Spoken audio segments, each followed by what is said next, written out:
Ladies and gentlemen, boys and girls, you are now listening to Rob and Rat's World of Wonder podcast. So sit back, relax, and prepare your ears as they take you on a journey of all things weird and wonderful. So here it is, we're on the World of Wonder podcast. How's it going? I'm Rob. I'm Stephen. And we're going to be bringing you podcasts once a week for the foreseeable future. If you like it, we will keep doing it. If you don't like it, we'll probably stop. So if you do like it, get onto our social media and try and share it a bit maybe, and subscribe and tell a friend. The social media, so we're on Facebook at Rob and Rat's Wow Podcast and Rob Rat Podcast on Instagram. So WOW stands for World of Wonder. This is the World of Wonder series. So we put a lot of thought into our... is that an acronym? Is that what you say there? It would be, yeah. That's an acronym. We're intelligent. Wow. So the idea of these podcasts are we're going to be looking at wonderful things from around the world. We're going to be looking at the strange, the unusual, just the interesting.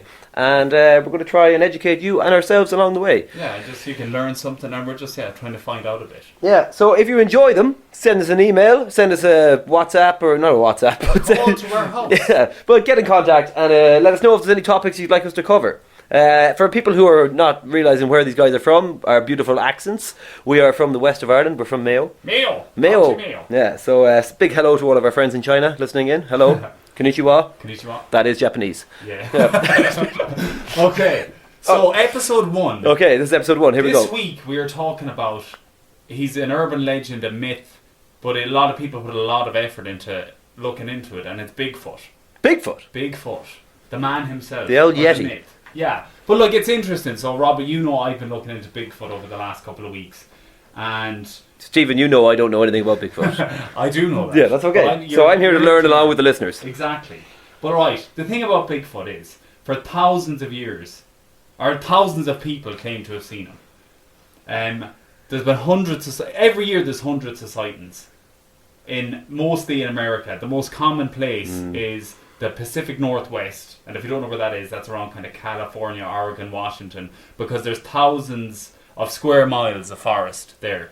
And the Bigfoot's like that? Well, apparently. No, that's apparently where they're meant to be. Yeah, okay. So, if we go right in the timeline of Bigfoot, this is, how we'll start off. Okay. So, Bigfoot dates back years and years and years.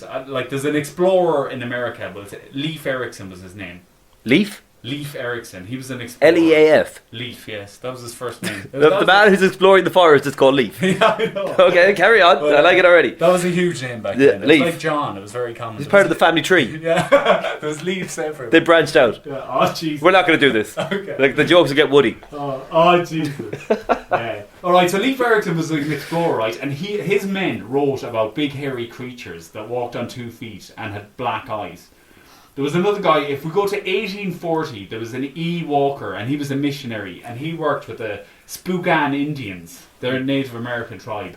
And in his diary entry, he wrote, this is weird, of a race of hairy giants who lived in the mountains, and who sometimes came down at night and stole the tribe's fish. And the people knew he was coming down because of the foul stench and the sound of him. He was a stinky man. He was stinky. But Bigfoot, apparently that is one very common thing about anyone who reports a Bigfoot sighting, is he stank. Really bad. He's got a lot of hair. You can imagine if that hair gets wet. Yeah. It would stink. Like you have a wet cat. Yeah, exactly. A big wet cat. But apparently he smelled rank anyway. Okay. So, I'm going to fast forward a little bit, right? So later on in the podcast, we're going to hear from Carter Bouchard.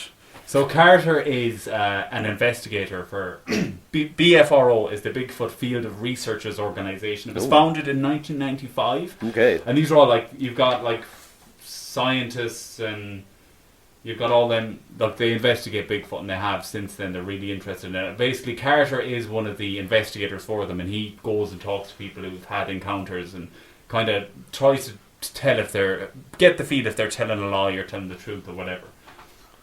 Right, so 1958, Robert, are you with me? I'm with you. 1958. I'm picking. Set the scene. Set the scene. I got my eyes closed. Jerry Crew. Jerry is a tractor operator for a logging company, and this is a big thing for Bigfoot. Right, in 1958, He was in Bluff Creek Road in California. Bluff. And he sees Bluff. This is not a bluff. Okay. Right, he sees a massive footprint on the side of the road, and he's shocked. Like Jerry is, like he's kind of freaked out. He sees these footprints. So what he did was he got plaster Paris or plaster, whatever he got, and he put it into the foot, and he just made a cast of it. Ah. And this is huge because this is where the name Bigfoot was coined. What Jerry did, he went to the Humble Times newspaper back at the time in the 50s, and he Humble Times. Humble Times. Back in the Yeah, but he featured on the front page. It's him holding. That's a very iconic picture. Is Jerry holding the Bigfoot, and that's kind of, you know, a lot of stuff has spun off from that, like him with the Bigfoot in his hands. So what do you make of that, Rob? Are you with me? I'm with you, yeah. Okay. Is it a normal foot? Does it have like 5 toes? Yeah, as far as I know, it's just like a really big foot. You can see it on the picture. The only thing is, right, this is a massive thing. This is when the term was coined, right? So then you have, in 2003, a guy called Ray Wallace. Ray Wallace was a colleague of Jerry Crew, and his children announced that this was a prank, that Jerry had carved the feet out of wooden. He carved wooden feet, and he did it as a joke, and he couldn't believe the how it spiraled and how big it had gotten. So, but a lot of them Bigfoot, people who believe in Bigfoot and believe in the facts, they don't credit the Wallace story that it was a hoax. They don't want to believe it. They don't want to believe it. They want, they're after the, okay. Exactly. So I've just done a little Google here and had a look at the Humble Times. So if anyone's listening, it's fairly handy. It took me 2 seconds. That is a big foot. That is a pretty big foot. It's a guy holding a pretty big foot. It is it's the size of his abdomen. Yeah. Really, isn't it? That's one of the most iconic pictures. I'd never seen it. Yeah, that's very interesting. And So basically the Wallace family, he claimed he did it as a prank. He carved it out of wood. But then, like, you've got real scientists who still fully believe in Bigfoot. Real scientists. They say, real scientists. Like, you know our fingerprints, they've got the lines and waves. Yep. There are footprints that actually have them indentations in it that do look like they come from an animal. So, right, we're going to fast forward again in time, Robert. What year are we going to? We're going to... What year are we going to? We were in 58 there not so long ago. This back in Humble Times. This is the 60s, right? This is another iconic time for Bigfoot. This is actually... Stephen's just gone over to the corner of the studio there. He'll be back in a second. Yeah, I'll be right back. Over to the corner of our studio. I must just say, I wanted to say it at the start of this podcast, is that I would normally be quite sceptical about things like this. And I don't know how you feel about weird and wonderful things, but for the podcast, I've decided to try and drop my skepticism, which is hopefully a word, and try and open my mind a bit and just be open-minded. Well, I am skeptic as well. Like, but I want to try and be more open-minded just for these things. So I'm not here to judge. I'm looking for the truth. But you know what? The truth finders. Yes, but the more people you talk to about this, like when I was interviewing Carter, like hearing him talking about it and how he talks about other people's encounters, I don't. There's a lot of, like, I've seen documentaries now on Bigfoot. There's a lot of credible people. There is, but you have to wonder, like, are these people crazy or are they correct? I don't know. Like the History Channel. If you turn on the History Channel now, you see all these stories. It used to be about Hitler. And now it's about Bigfoot. Yeah. Heil Bigfoot. Heil Bigfoot. Right. So now we're going to the 60s. His mustache just overgrew and took his body. Right. Let me get you the year. Yeah. So, Stephen has done quite a bit of research. He's got a clipboard here with a number of A4 pages with the word Bigfoot appearing quite a lot on it. While Stephen is looking for that, let me just tell you a little bit about the idea for the podcast. So this is podcast number 1, and we're hoping to do, I think, a series of 10, release them over 10 weeks. And if that goes well, then we may come back for season 2. We don't have any sponsors for our podcast. Anybody out there who's listening and would like some advertising for their business or anything like that, they can get in contact, send an email, and we'd be happy to mention your business or product or whatever it is and give it a bit of a push. We're not going to be like all those other podcasts where we spend ages at the start advertising stuff. We're doing this for the crack. The crack. For those of you not from Ireland, we're not doing it because we're crack addicts. We're doing it because we like to have fun. The crack in Ireland is very different to the crack on the streets of America. Yes. You're back with the year? I'm back with the year. Okay, that was a nice filler there I did, wasn't it? That was good. Yeah, okay. Right, so this is also, you would have seen this, and if people want to see, it's the Patterson-Gimlin film. Right, so Robert Gimlin and Roger Patterson, they went out trying to find Bigfoot back in 1967. They went with a Super 8 camera or whatever it is they used at the time.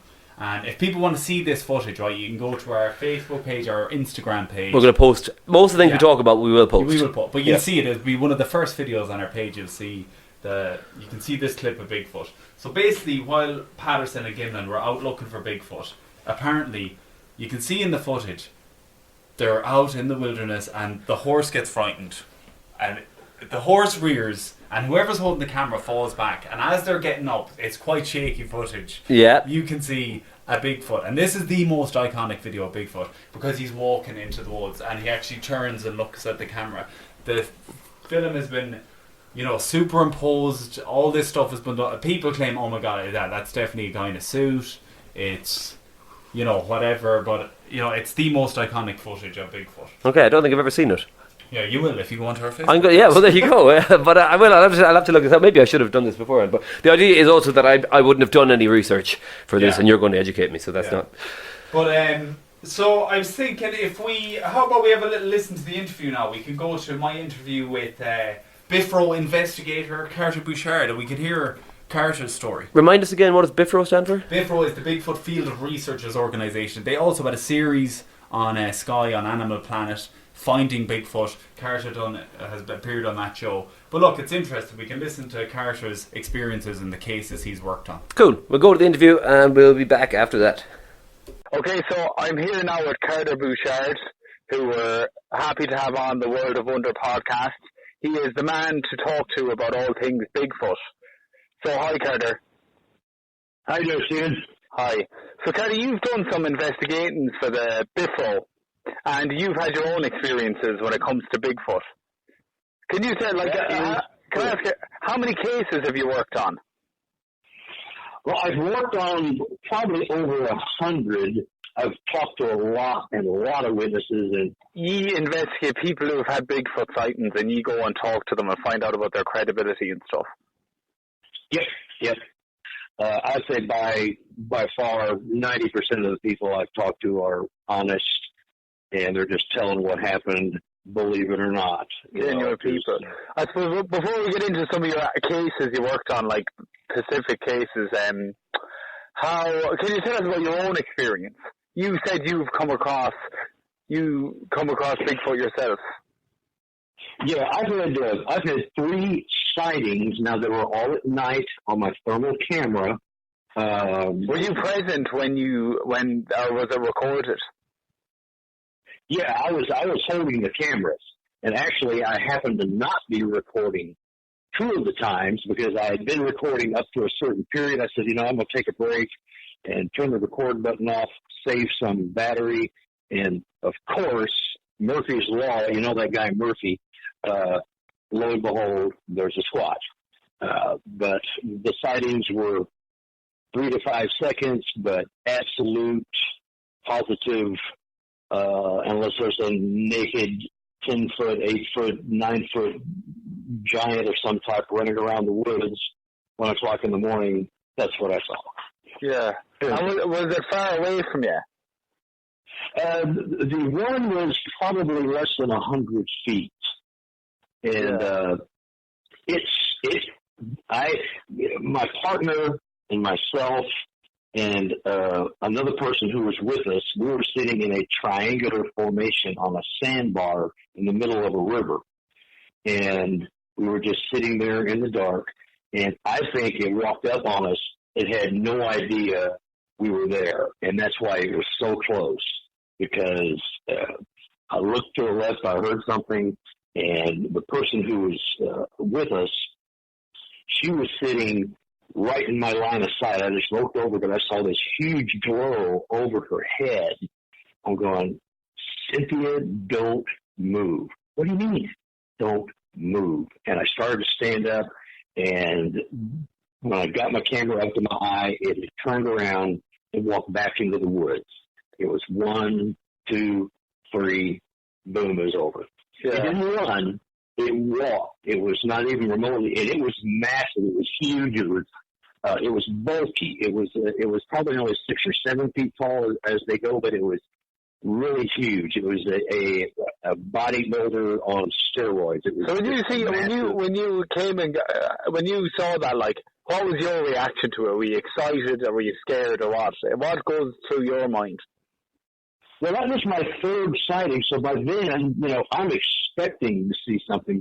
I was not surprised. I was just surprised that it snuck up on us, and I don't think it saw us, and of course we didn't see it. And my partner, who was across the river, he saw what he thought was like there's a bush or something. We had radio contact, and he said, there's something coming at me. I just can't make out what it is. It looks like a bush, or it's just something dark blob. I can't, because he didn't have thermal. And so I will just stay there. Don't get spooked. Just stay there. And then it started throwing rocks. And so that's when we knew there was something there. And but it just happened. It just happened so fast. And whether I was recording or not and got something on tape, well, that's not proof anyway. I mean, no one's gonna the scientific community will never take a video of a thermal camera as that. I mean, they want a body at times 10. It's all baloney to them. Say with the likes of some of the cases you've worked on and talking to people who have had, we'll say even not like your experience where it's actually been I know you've had stories up of face-to-face encounters. Can you tell us about some of the face-to-face encounters some people have had? Yeah, I've talked to all of them, and actually the one that I sent you first was that police officer. And this happened probably 50 miles east of my home here in Liberty, Missouri. Yeah, can you tell the story just so people can get a feel about? Yeah, he was. This happened 2013. He was leaving his girlfriend's house, and at the time he was a sheriff's deputy in Lexington, Missouri. And he was leaving his girlfriend's house about 3 o'clock in the morning. And they lived, well east of me, about 50 miles. And there's a gigantic conservation area there.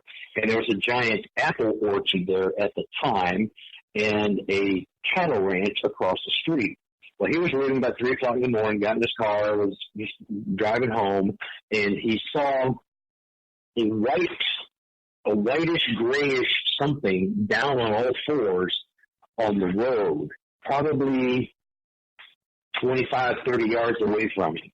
Yeah. And he started slowing down. He's going, what is that? It's not a bear. What is it? He was just trying to figure it out. It's 3 o'clock in the morning. He wasn't, going to stop. Could have been trouble. But he saw then the eyes. He saw the yellow eyes. The eyes were glowing. And as he got closer, it stood up on 2 legs. Now, in case you don't know, the squatches roll on all fours. They're as quick on all fours as they are on 2 legs. So this creature stood up, and about the time it stood up and turned around and looked at him, he was 5-10 feet away. He drove right by it at about 3-5 miles an hour, looked right out his driver's window and passed. They just looked at each other. And the thing was at least 8 or 9 feet tall, looked like it had dreadlocks. And, the eye shine was just, to him, just stunning and telling. And he knew exactly what he was seeing at the time he saw it. And he didn't tell anybody until, 3 months ago. I got the report. He sat on it because he didn't want to be made fun of. It's just like, police and airline pilots, if you see a squatch, you don't say anything. If airline pilot, if you see a UFO, you don't say anything because that's your job, Yeah. The stigma. You would go chat with him about his experience. Yeah, I've talked to him probably 3 or 4 times. Actually, he and I are going to go squatching, go back and visit that area pretty soon after the 4th of July holiday. So he is addicted to it, and he is now a Kansas City policeman. He's moved up the ranks. He's a policeman instead of a sheriff's deputy. Yeah. But they make the best witnesses because they're trained observers. They're just, and you try to trip people up. You ask them the same question 2 or 3 different times in 2 or 3 different areas while you're talking to them, and just little things. Their stories just don't change, and you can tell from the emotion Yeah, that's the one thing, is the emotion. You can just tell that he was just riveted, shocked, scared, but he kept his composure because he did have police training. He just kept moving.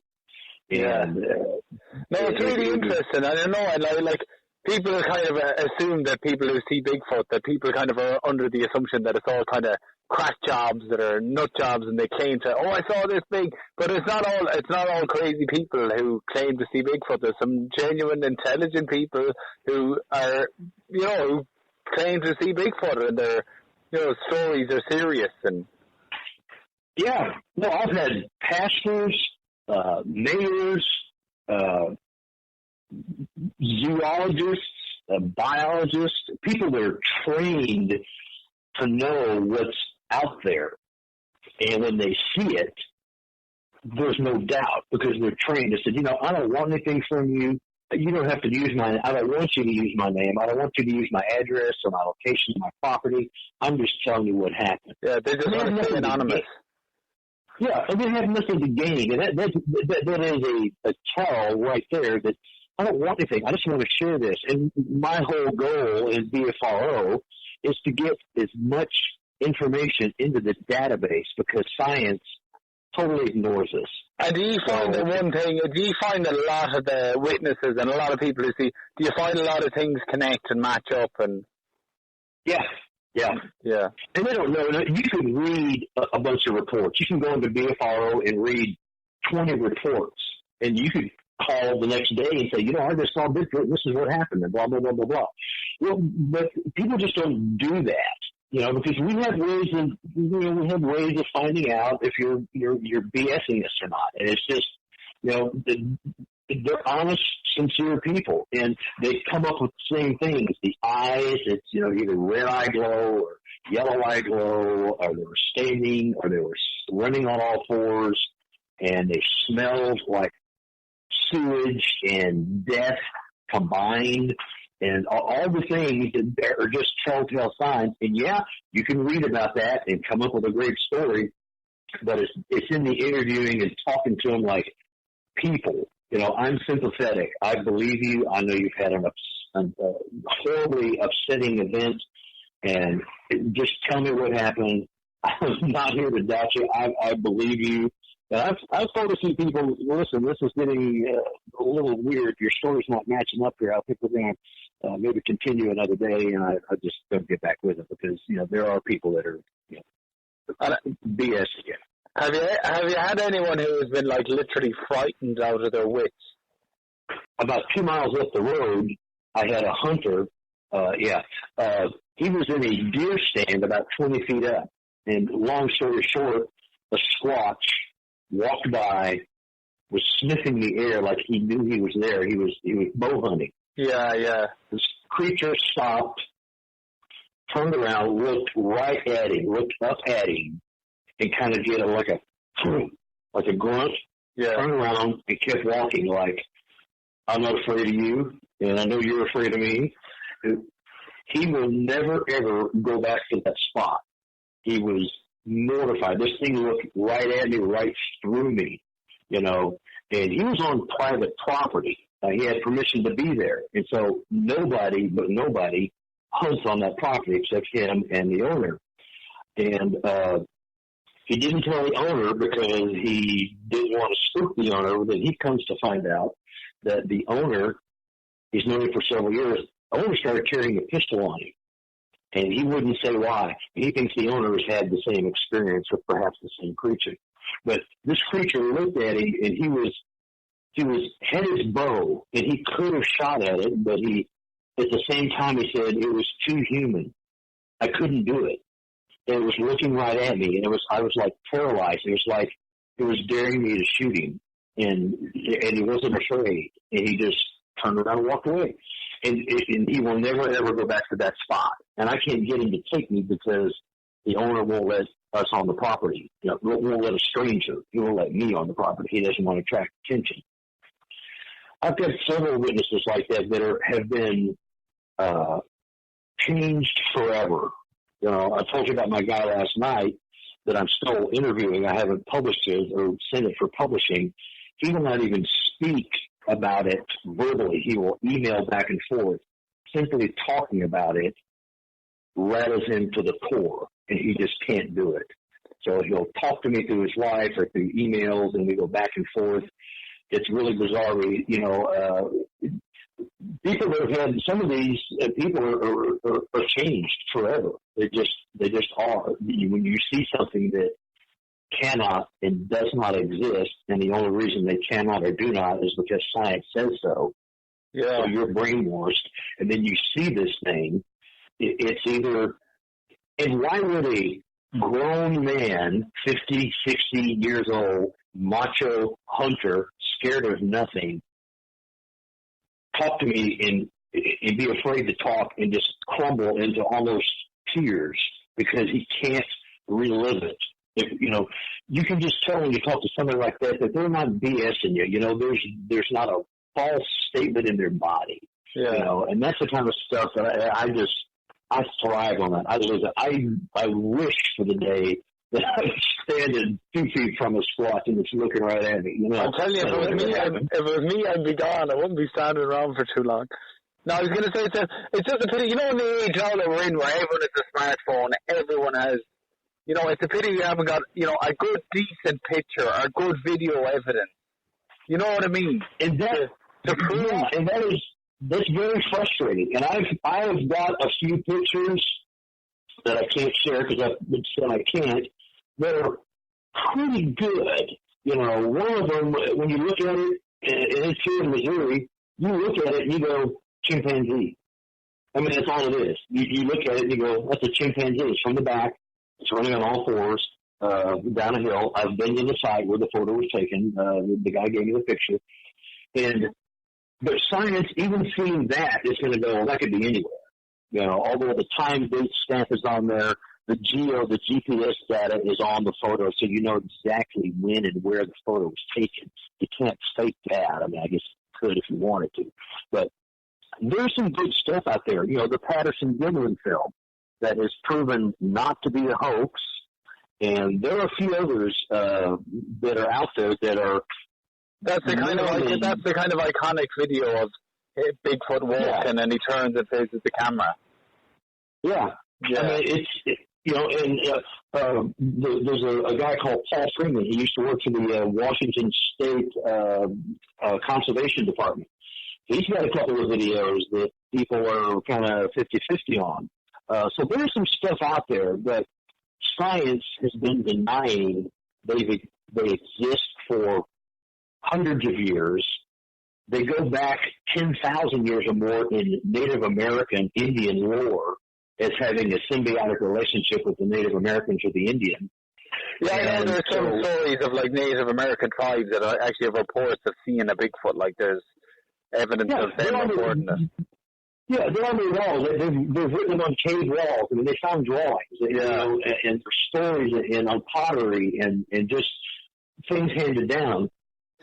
I suppose my final question, do you see the day coming where we come across a Bigfoot body, whether someone either hunts him down or captures one? Do you think that day will come?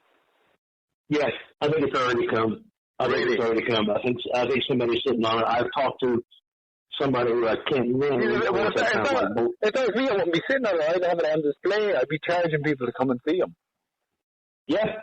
Well, there's a lot of people that want after that. As an investigator, we have a chain of command. If one of us were to run across a body, we have some fail-safe things that we would put in place to make sure that nothing happened. And if something happened to somebody else has a piece of the pie. There's a lot at stake. Thanks a million for coming on the show, the World of Wonder podcast, and thanks for talking to us. So what do you think of that, Robbie? You just heard Carter's interview there. There's a lot to take in. So, a couple of questions. Yeah. Right? I know you probably only know as much as I know from listening to that. But when they talk about going out and, say, hunting Bigfoot, are they, talking about, killing Bigfoot? Squatching. Squatching. No, I don't think they want... Would they hunt with a camera or a gun? That's what it would be, no, a camera. They want to go and get proper evidence of Bigfoot. That's what I think when they say going squatching... I do like that word, squatching. You need to go squatching. I might start using that term, Well, actually, Sasquatch is the name given to. There is a lot of names, right? Yeah. Well, the Yeti is more of that's the name given to the abominable snowman, which is different altogether. Abominable or abominable. which is it? He lives. Is this one that lives like in a different part of the world? He lives in the snow. Yeah, Yeti. Yeah. So it's a different. Different like, would it be like a polar bear and a brown bear? Different things living in different areas. Yeah, Because he's trying to blend in with his natural surroundings. Different, yeah, Yeti is nothing to do with Bigfoot. But I think people do give Bigfoot the name Yeti sometimes. Anyway, his names are Sasquatch, Bigfoot. That's it. Or just a Squatch. Or Squatch for Squatch. short. If Squatch. Your nicknames. If you're on nicknames. All right, Squatchy. Yeah. Squatchy McSquatcherson. Yeah, but look, it is interesting. Like, It really is. It's You've got the sheriff. Yeah. They're people of authority. Yeah. And he did tell me as well before the interview, like when I spoke to him before we interviewed, about a guy an older man, who was terrified. I think he said it in the interview already. He would only communicate through his wife. He was really freaked out about it. He kind of just spoke to talk to someone about it. I don't know, like a lot of people claim to see him. Are they all Well, he's mad, saying he's getting I mean? like people like zoologists and all sorts of people who have come forward and said that they've seen these guys. And are most of the reports in and around that area? Is that the thing that they think that's where they come from? That is a Have they been spotted like outside of that area? Is there reports from Ireland? Has there ever been? I don't know of any. I don't think there's been any from Ireland, but there have been some from Canada. I think places in Asia. But mainly the Pacific Northwest in America, because that has literally thousands of miles of forest. Okay. Like there's a lot of people say as well, like, okay, Bigfoot, they claim he hasn't been seen because he has evolved to have a greater intelligence, and obviously his biggest threat is man, so he avoids them. Okay. They reckon he hides. But he'd rip man apart. Yeah, I know, but still we have guns and stuff. Okay, yeah. I don't know if he's aware we have guns. Yeah. But look, now, the Patterson-Gimlin film he talks about as being proof. We've just had a watch of it there. Yeah, we watched it, and people can watch it on our Facebook page and Instagram. So it's basically a video of what looks like a Bigfoot walking through a forest, but he's walking quite casually, like a guy walking down the street. Yeah. And then he just turns around and has a look over his shoulder. Yeah, but the way I see it, right, if we saw a Bigfoot genuinely outside now and we caught it on film and it was good quality video, no matter what, people are going to say, that's a guy in a suit. But the thing is, there is no good quality video. That is, and it's the same thing. I know we're going to do a lot of these things. HD video. Yeah, but no, of a Bigfoot. Oh, I know. We've got 4K video. Oh, there's no such thing as high quality video. Everything is blurry. If we have, of course, 4K video, yeah. People will still say, because that's what he said. Like, but he does believe that someday soon we're going to get a body. He reckons someone's sitting on a body now. Remember at the end of the interview he said, as their couch. I said, well, how come we haven't got a body yet? And he reckons, I reckon it's come. And there are people that have theories that Bigfoot has been caught, but why would anyone? If anyone found a genuine Bigfoot, in my opinion, they're not going to sit on it. Why would you? I'd be first thing. I'd be on to the newspapers. Look what I got, and he's in my gaff. What would you be able to do with him? Would you be able to charge people? Charge I don't know. people Send them to the zoo, or would you? Would they get their own rights? Would there be human rights or Bigfoot rights? If he died of natural causes, if I didn't kill him and I had Bigfoot in the gaff, I'd charge people. Would you come if I had Bigfoot? I would go. Would you come? How much would you pay? Depends. You only live down the road there, so I'd go. But I don't know how far I'd travel to see him. But if I said, I was like, man, there is a genuine Bigfoot in here. Do you want to see it? I'd say yeah. And if I said 25 quid. Done. Yeah, take my money. Take it. Here you go. 50. No, you said 25. 25 you can look. 25 you can look in the window. 50 you can come in and meet him. Yeah. Yes. 75 you keep. What else could I do to him? And you're like, no. Okay, so with the Patterson-Gimlin film, which is one of the most famous pieces of supposedly Bigfoot evidence. And that was back in 58? No, the 60s. Oh, sorry. We're not going to go looking for dates again. I won't do that to you. Yeah. Okay, but a guy who was an associate of Patterson at that time, Patterson being one of the filmmakers. Roger Patterson, one of the filmmakers. A guy called Bob Hieronymus came out and said, he was an associate of the guys, and he said, look, I was wearing an ape costume. That was me in a suit. And like, obviously, Bigfoot experts everywhere think, he's doing it for attention. But he went on TV in the 90s and he took a lie detector test. We've just seen that there, yeah. And it came back that he was telling the truth, that he was wearing a costume. But then other Bigfoot people say Roger Patterson took a lie detector and it said he wasn't lying as well. So I do not know what to believe. The only thing is that lie detectors, as much as they are used in the likes of Jeremy Kyle and all those sort of things, they do not use them in court because they're not 100% accurate. So I know. I think people, there is a way to teach yourself to. I'd be awful nervous taking a lie detector test. I will, yeah. Yeah, I'm a pretty good liar, but I presume I'd probably get caught out. Yeah. Yeah. But look, it's interesting, right? It is. So- And is that guy, I know maybe you don't know, but is that his sole job? Is that what he does? Who? The guy, the investigator? Carter.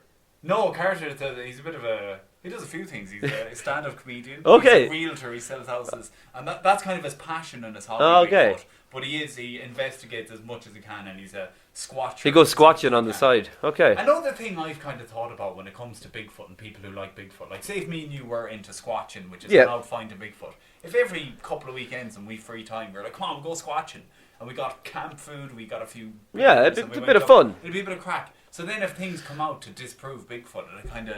to take away from You'd our want hobby. it to Yeah, be you true. want it. So But that's he another side. said it was his third sighting, so he expected to see something when he was out there in Yeah. a triangular formation with his friends.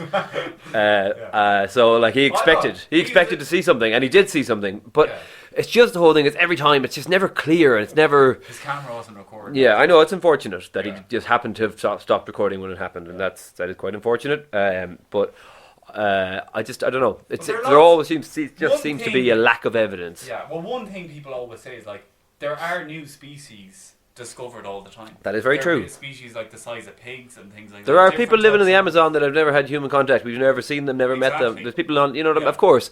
They're And still discovering new species all the time. And- But a 10-foot tall, hairy guy living in the middle. And is there like talk? Do they have families? Are they? Well, I would obviously, I would presume so. Actually, another interesting. You're presuming. Okay, so but when we talk about when you said about the families, they would obviously be herds of. I mean, I don't know. If yeah, that's but what if they're you like prefer. humans, they're going to kind of like, you know what I mean? Are they going to be like chimps, where they kind of like stay in pod? I don't know. It's not pods. I but don't, what- another theory is that they live in caves. That's another Okay. theory. And in yeah, Asia, where do they go? That's the thing. Yeah. I know, but the thing about the vastness of you can't see it now, but if you look at aerial footage of the Pacific Northwest forestry, it is massive. They say there's wreckages from World War II, plane wreckages that still haven't been found because it is such a vast area. Like Okay. they cannot explore Yeah. it all. In 1884, a creature believed to have been a young Bigfoot was captured. There's records of this in America. Walked on 2 feet, was 4 foot tall, and they believed it was a young Bigfoot. And It's a hairy kid. And it wasn't a hairy kid. They knew, and it stank, and it escaped from a transport train. But that is actually okay. One of the presidents back in the. It's unfortunate for them that they stink, isn't it? Yeah, but that's Maybe they think we stink. that's one common thing that's meant to be with them is they stink. And is there any noises? Do they have any reports of how they sound like? Do they I have no howl? Do idea. they howl, I or do have they? no You have no idea. They're Okay. meant to sing No. gently. No, but okay. So another thing, right, that people like say to do with facts about Bigfoot. Yep. There's things called eDNA, environmental DNA, right? Okay. So where they found Bigfoot tracks, supposedly, fur that has been gathered from the areas around trees, they've sampled it. Okay. There's obviously a library of DNA that they can sample it against that has literally every species on record. Absolutely. And there is We're getting scientific here. there is a Good. trace of hair, right? Okay. That they found in all these areas that is it's like 95% human, but the 5% could be the difference between a chimp and a human, but it's unrecognized DNA. Okay. So that's what they find interesting. Is And like how come who is you see who's published this? You don't Um, if you don't have it, you don't know. I That's, don't o- actually that's have okay it, because sometimes but I it's just facts. that's fact. It's fake news, guys. It's fake news. It's not. Yeah. But that's the thing. I know. It's just Okay, another interesting thing, right? yeah. A theory that people have is, have you ever heard of Gigantopithecus?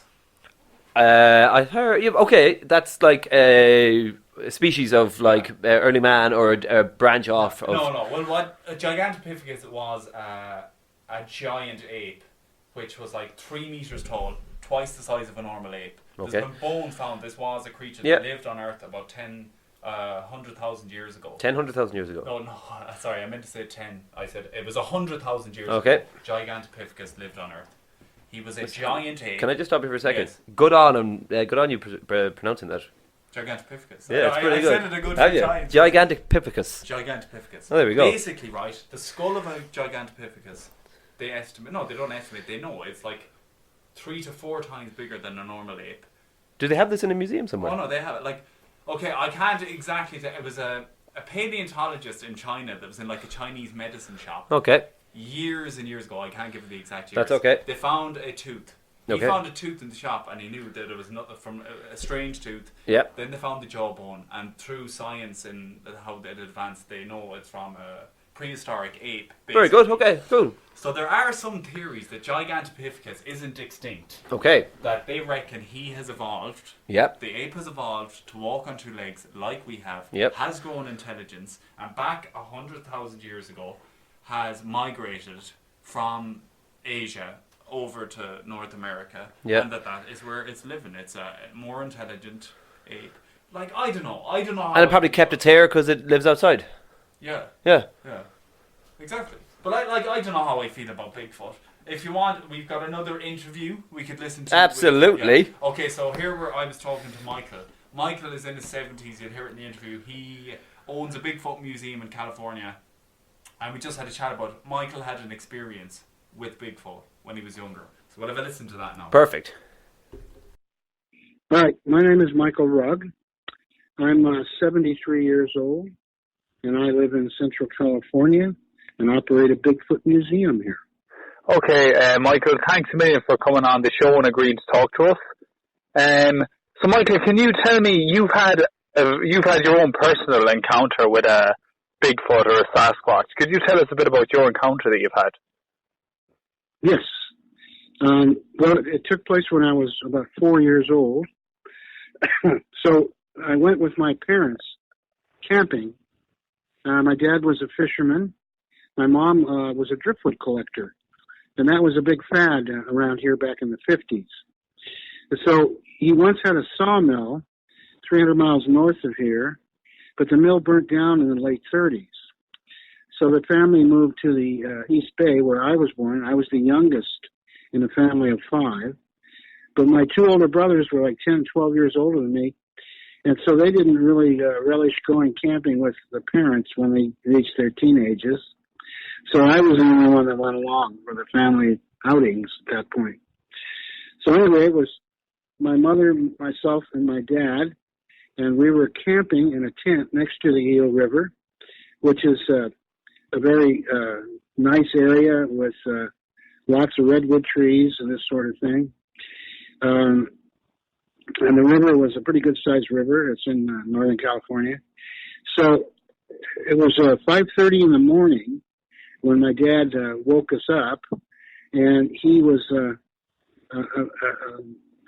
always wanting to get up around that time whenever we'd go out camping. I didn't like it as a kid. You know, you want to sleep in when you're a child. Anyway, we got up at 5:30, and he pulled out the camp stove and proceeded to start to make breakfast.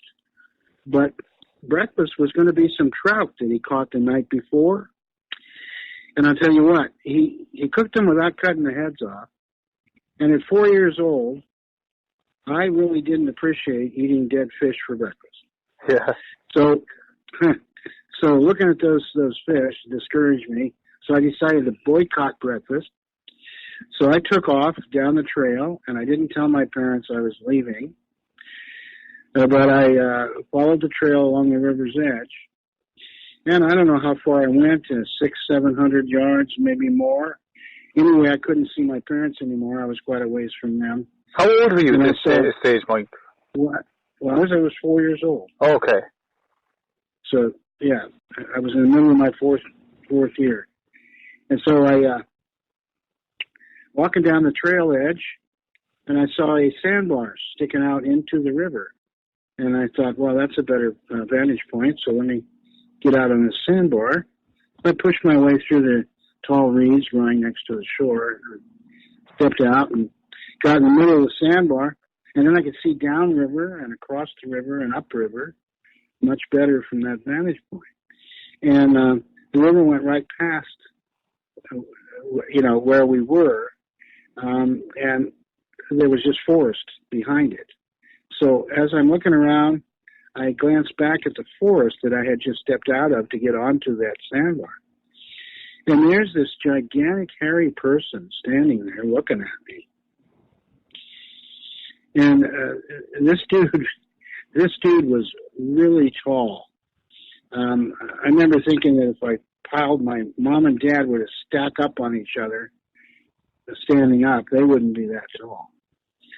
And it was covered from head to foot with long hair. And how far away from you was it at this point? Oh, geez, I don't think it was more than about 10 yards. And how do you remember how you felt at that time? Well, I was just stunned. I was awestruck because I had never seen anything like that before.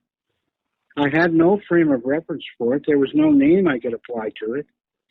You know, it was just something new. This would have been before any of the Bigfoot prints would have come out and things like that. This was a couple of years before they broke the news of the abominable snowman. That was 1952. My sighting took place around 1950. So there was no references to this. The only people who knew about Harry Wildman at that time were those who had seen one or knew someone who had. And what did the creature do when you saw it? Can you remember? Yeah, it just stood there and kind of tipped its head back and forth a little bit, sideways, and it was just kind of checking me out. And I think it was probably curious to see how I would react to it. And people always ask me, did it smell bad? No, I didn't smell anything from the creature, but I was probably upwind from it, you know, so my odor was blowing towards him rather than the opposite. And were you not terrified as a 4-year-old looking at this giant hairy monster? No, I wasn't, because he wasn't doing anything scary. Yeah. You know? He wasn't going boogie-boogie, you know. I hadn't been taught to be afraid of it, because, like I said, people in general didn't know about it. Yeah. So there was no. Well, if I didn't know what a giant hairy monster man looked like, I can imagine as a 4-year-old seeing it and kind of being a bit freaked out. Well, you may think so, but I know that I wasn't, and maybe it's just because I'm kind of into that sort of thing, animals and stuff. I've always been into apes, and then after this sighting, I was even more so. Did you tell you when you went did it walk away first? Did you walk away? I walked away. Okay, and it stayed looking at you. It was looking at me when I turned and left, so I was standing there looking it right in the eye. At that point, we were having eye contact for about a count of 3, and right as we got to about 3, I heard my mother screaming. Because where are you? Oh, okay. So I could hear her screaming for me, and so I realized at that point, Mom's looking for me, and they don't know where I am. So I guess I better get my butt back there. Yeah. So I didn't want to go. I wanted to look at this guy some more, but I turned and I ran back towards my parents. And when you got back to your parents, did you tell them what you saw? Yeah. I bumped into them on the way back because they were already heading out looking for me. And so we kind of bumped into each other, and I said, I'm okay. And then I told them, I said, I just saw a big hairy man. And they said, what? You know, and I tried to describe it, and they didn't know how to relate to it at all and what I was talking about. They probably thought you saw a tree or a bush or something. I can imagine being 4 years old, they just kind of fobbed you off. Well, you would think so, yeah, because kids do make up stories. And there's a good chance that they would have done that, but they didn't. They actually gave me the benefit of the doubt, and they followed me when I asked them to come and see it. So I turned and ran back towards the big guy, and with them on my heels. So then we got to the sandbar, and went out on the sandbar and looked around, and there was nowhere in sight. Okay. And, so the two of them, at that point, looked around for about a second and a half. I mean, you know, and they said, "Oh, don't worry, forget about it. It was probably a trend." I can't remember much from when I'm 4 years old, but if I saw something like that at 4 years old, I'm sure it would stick with you. Is that like your earliest memory? Oh yeah, but I have another memory from that period that's equally as vivid, and that's how I tested my mother's memory, because she didn't remember either event. Because I asked her, "Do you remember when I said I saw a big hairy man?" You know, Yeah. She was 96. Oh, She turned really? 96 and needed my help, and I asked her that. And she said, no, she didn't remember. But I had another event that time. We were up in that same area, and I was with my mom and my dad, and my dad's secretary came along.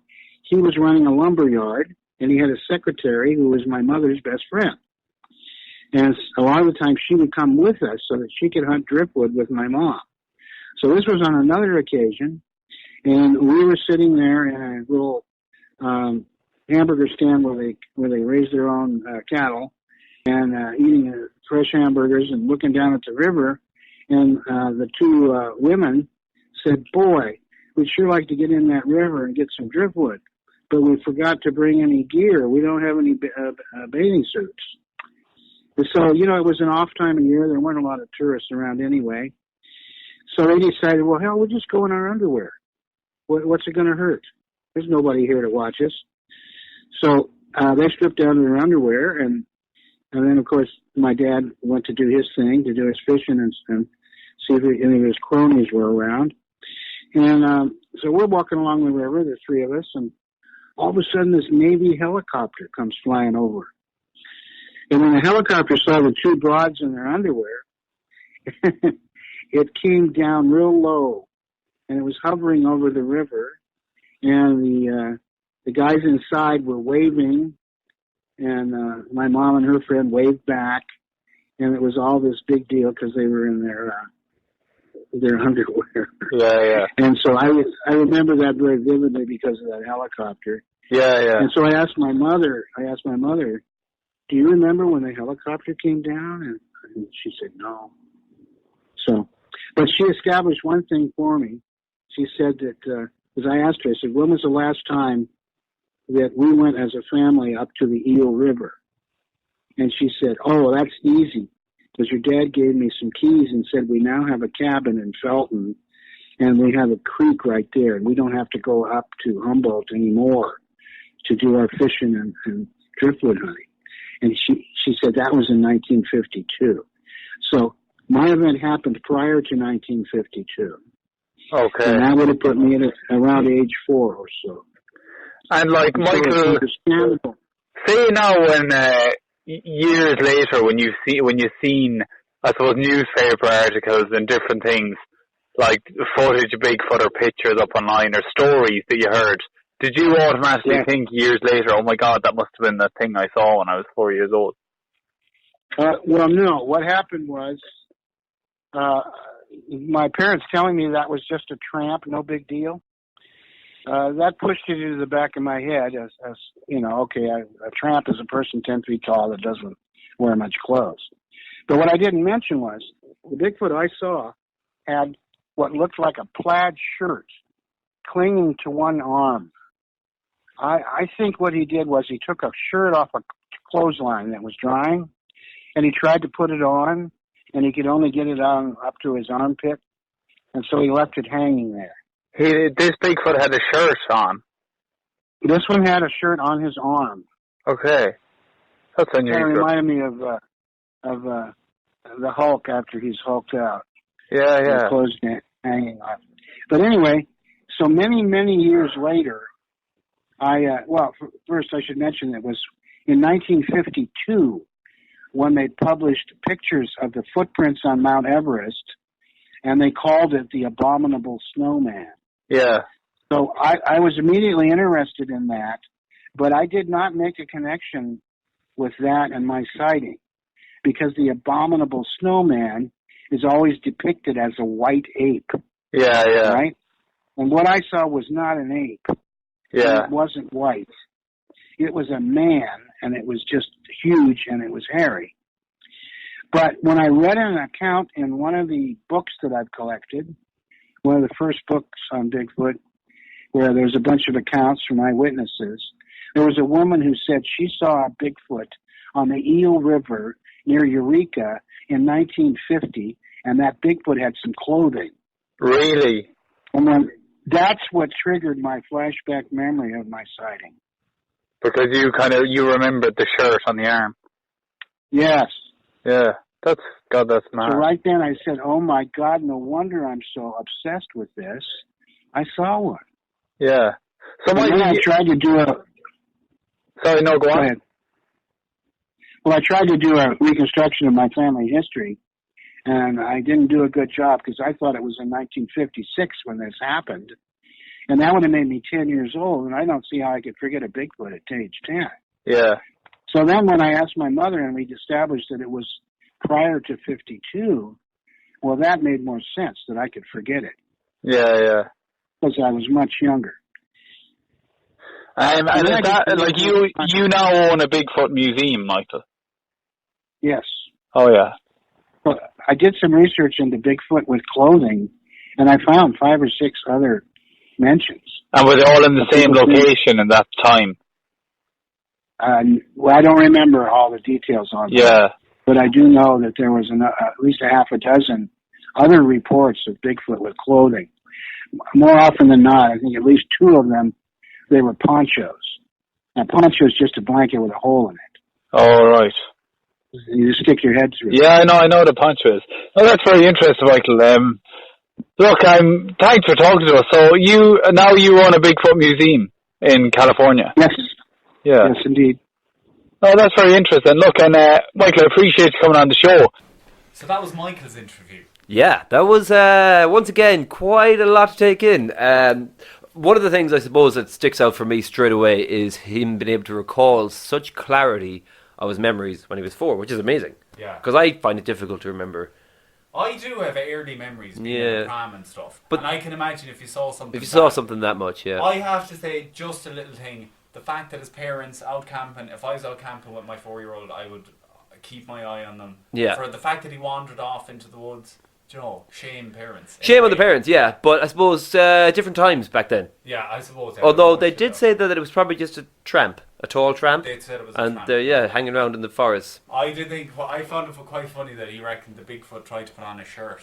That was, and then like just, I suppose, a poncho. But the shirt, putting on the shirt, taking it off a washing line, putting on the shirt, it's an interesting theory. Imagine you're in the kitchen making your morning coffee and you look out and you're like, oh man, my favourite feckin' jersey, what are you at? Bigfoot grabbing it, heading off, sticking one arm through. Why did he take that one? Why didn't he take that? Well, because it was your favourite. He got good taste. God. But look, that was interesting. And Michael, he's got the Bigfoot Museum in California. Yeah, I suppose I don't know. Can you probably go online and check that out, or? Yeah. Yeah. Well, basically, Robert, how do you feel now? We've gone through our interviews. We've talked about the footage. Where do you stand now in terms? Are we not going to mention the fact that his mother and his dad's secretary? Why was his father bringing the secretary along anyway? But we won't get into that. But also the fact that they were just in their underwear. And a very interesting part of the story. I liked it. Yeah. No Bigfoot relevance to it, but it was good. Yeah. But he wanted to kind of express how his mother's memory of that his memories. time Yeah. Well, look, as you said, you've presented me with some serious evidence. Well, not serious evidence, but you've given me some evidence, and it's interesting. I suppose, like most things, you can't really be sure. You can't know, and I'm very much of the I need to see it to believe it sort of thing. Yeah. But if these people are out there, this is a 70-something-year-old man, and he's obviously been telling this story and believing the story for the past 60-something years. But as well for other people, like, for you to make up your own mind, look online. There are actually some other recent Bigfoot videos that you can look at, but people, and I wonder, are they all people messing and having the crack? One interesting one I came across. Is it a tourism thing? Oh, Willow Creek is a town in the Pacific Northwest, and it's massive. Like, that's where the most sightings have been, and that is it. Like, it's Bigfoot everywhere there. You've got the Bigfoot Motel, Bigfoot Avenue. It's all Bigfoot in Willow Creek, and that's, I suppose, a lot of squatchers that go to Willow Creek. Yeah, go squatching. So that is, there is a tourist element to it as well, I suppose. But I suppose, look, if I saw one, and then I went around telling everyone, people are going to think I'm crazy. No one's going to believe me. They're not going to say, Are you basically trying to tell me you've seen one and you're not telling me? I don't know what I tell you. I think you'd believe me. But I suppose that's the whole thing. It's like when you see something like that, if you do see something strange and you tell people, but when you go to tell people, like, do you just walk into the police station, the guard station, and go, I'd like to report, and they're just going to go, I've seen a big, huge, hairy man, he's 10 foot tall, he smelled really bad, he was in the forest, and they're going to go like, what are you smoking? But they're not going to. No one's going to believe you. But if it did happen, you know what I mean? I don't know. But if one of my mates, if someone come up to me and sat me down and said, man, I'm after seeing I believe them. If they were You would, if they yeah, were, that's the man, thing. It was a massive hairy thing. It tried to hug me and whatever. Like, Yeah, believe I hugged them, it back. yeah, The mood was right. I'm getting married. But no, look, it's interesting. It's an interesting fact. We hope we will not know by the time this podcast airs. We may have a body. Well, maybe a body, yeah. Well, that's it. You see, evidence. Evidence is what you need, but I suppose evidence then takes away the mystery. Yeah. I think a lot of people would be very disheartened if it wasn't real. Do you know what I mean? But I think the truth is out there somewhere, and I suppose the not knowing allows the wonder to carry on. Yeah. An interesting fact about people trying to find them, there's been guys who have put motion sensor cameras around the parts of the Pacific Northwest forestry where there's been claimed to be sightings. So they put motion sensor cameras around to pick up night cameras and whatever. And they discovered a new species of weasel that was seen to be extinct very hundreds good. of years ago. They're like, oh man, we found him on that, but no Bigfoot as of yet. What do they think? Does any idea what does a Bigfoot eat? I don't. But Have they ever found a Bigfoot poop? Have they ever found any poop? I don't know. I'm not too sure, to be honest. That'd be something you would expect to find. If something is that big, it must have a big poop, wouldn't it? Yeah, maybe it buries it like a dog, though. You never know. Does the dog bury its poop? What it eats is, if you think Does it? about your man E. Walker, the missionary we spoke of, and the Indians, the Spokane Indians, he wrote about it coming down to steal the people's fish, the Yeah. tribe's fish. So it eats fish, it smells bad. Does a It dog wears bury its It poop? wears ponchos. Does a dog bury its poop? Dog buries its poop. I've walked on dog poop on the road. Oh, sorry, it doesn't bury its poop. Some animals bury their poop, though. Oh, okay. Anyway, But dogs, you know when a dog poos, it does that kind of flip. oh yes, but okay, yeah, It's you're probably right. Yeah, just they can't just bury it on a road because it's made of concrete, I suppose. Yeah. Do you, if you pooped outside, would you bury it? No, I just Okay. walk away. I try and get out of there as quick as I can. Okay, well Have you that ever pooed? Okay, that's for another podcast. that's for another podcast. Yeah. Okay, well I think That concludes episode 1 of the World of Wonder podcast. we've gotten through it, and more importantly, you, the listener, have gotten through it. So congratulations to you. If you've enjoyed this, if you could send €20 to I know. My Patreon account. Yeah, but So look, no, a big thing to get out to everyone is you got to check out our Facebook page, which is Rob and Rat's Wow Podcast. Check it out there, and then you can find the video of Carter Bouchard, and you can see the clip of Bigfoot. Check out Rob Rat Podcast on Instagram. You can follow us there and give us your thoughts. and do we have an email address? We have an email address. It's worldofwonder2019@gmail.com. So if you have any questions or give us your feedback, we'd love to hear from you. Great. Okay, well that's us signing off. So thanks very much. Next week we're going to be Oh, yeah. delving into the world of UFOs Do, and do, aliens. do, do. Do you know what I was trying to do there? Is the Mulder and Scully. the X-Files music, but I can't do it. terrible. Can you do it? Dude, I It's can't do it. Well, by next week, hopefully, I'll have learned how to do it. All right, we'll talk to you then. See you next Bye, bye, guys.